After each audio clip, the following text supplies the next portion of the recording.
Austin Hill resigns with RCR. And Ryan Newman wins the SRX. Let's get into it. Coming up next.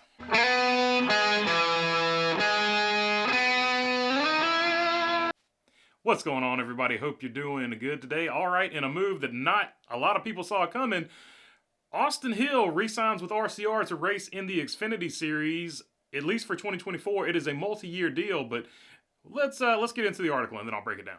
This from an RCR staff article. I found a home at Richard Childress Racing, and it's an honor to be able to continue my career racing for one of the most successful organizations in the garage, said Hill. I'm looking at the next step of my career. I was presented with several opportunities, but it all came down to being surrounded by racers who want to win, believe in me, and will do their best to give me every opportunity to be successful. I want to thank Richard Childress and everyone at RCR and ECR Engines. I'm excited to race for wins, championships, within the NASCAR Xfinity Series for years to come. Richard Childress would then go on to say Austin Hill has set a benchmark for competitiveness within the garage and has proven to be a talented racer who wants to win. We're pleased that Austin has found success at RCR and are looking forward to competing for a championship in 2023, 2024, and beyond. So a couple things I want to break down there. Austin Hill had several opportunities on the table, he said, but he felt like RCR gave him his best opportunity to win and advance his career going forward. So I thought that was very interesting. Maybe he stays next year in Xfinity, and maybe they're trying to work a deal to get him into Cup. Maybe I'm reading too much into that. I don't know. But also, if you look at that comment from Richard Childress where he said 2023, 2024, and beyond, it made it, I don't know, once again, I might be reading too much into it, all speculation in my opinion here, but maybe 2024 is going to be his last year in Xfinity, and they're working to get him up to the Cup Series. I don't understand why you would sign a multi-year deal, especially if you're Austin Hill, if somewhere in your future you don't have a Cup situation at least presented to you. So I think at some point RCR is going to move him up to Cup, and I'm thinking that's going to be 2025. How that happens, what that looks like, we don't know. I feel like there's just something going on there. And not for nothing, everybody had him signing with Kaulig, and Chris Rice did a little bit of trolling, as you see here, where he says, wait, what?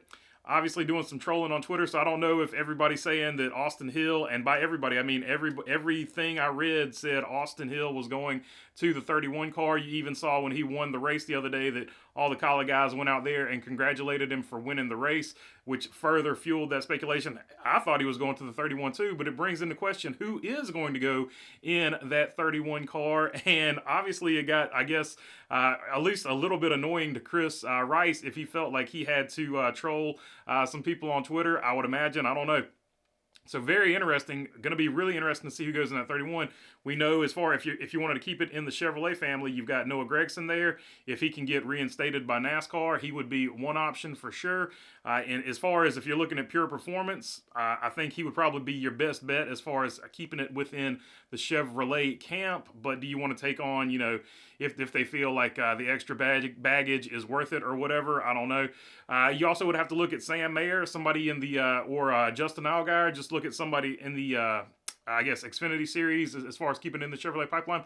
But I don't know. You could also look at, if you wanted to go outside Chevrolet, Riley Herbst, any number of people you could put over there.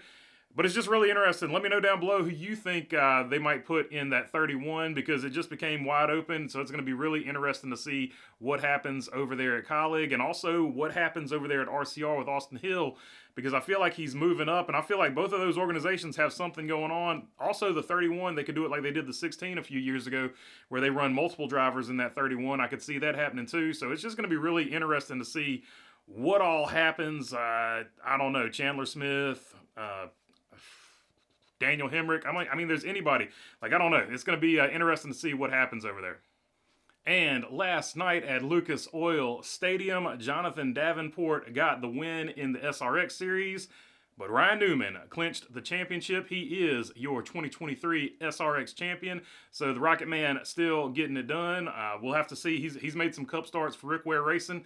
Throw his name in the ring for the 31. I don't know. I don't know what's happening with the 31. So yeah, maybe he would go back to driving the 31 technically because he drove it for RCR. So I don't know.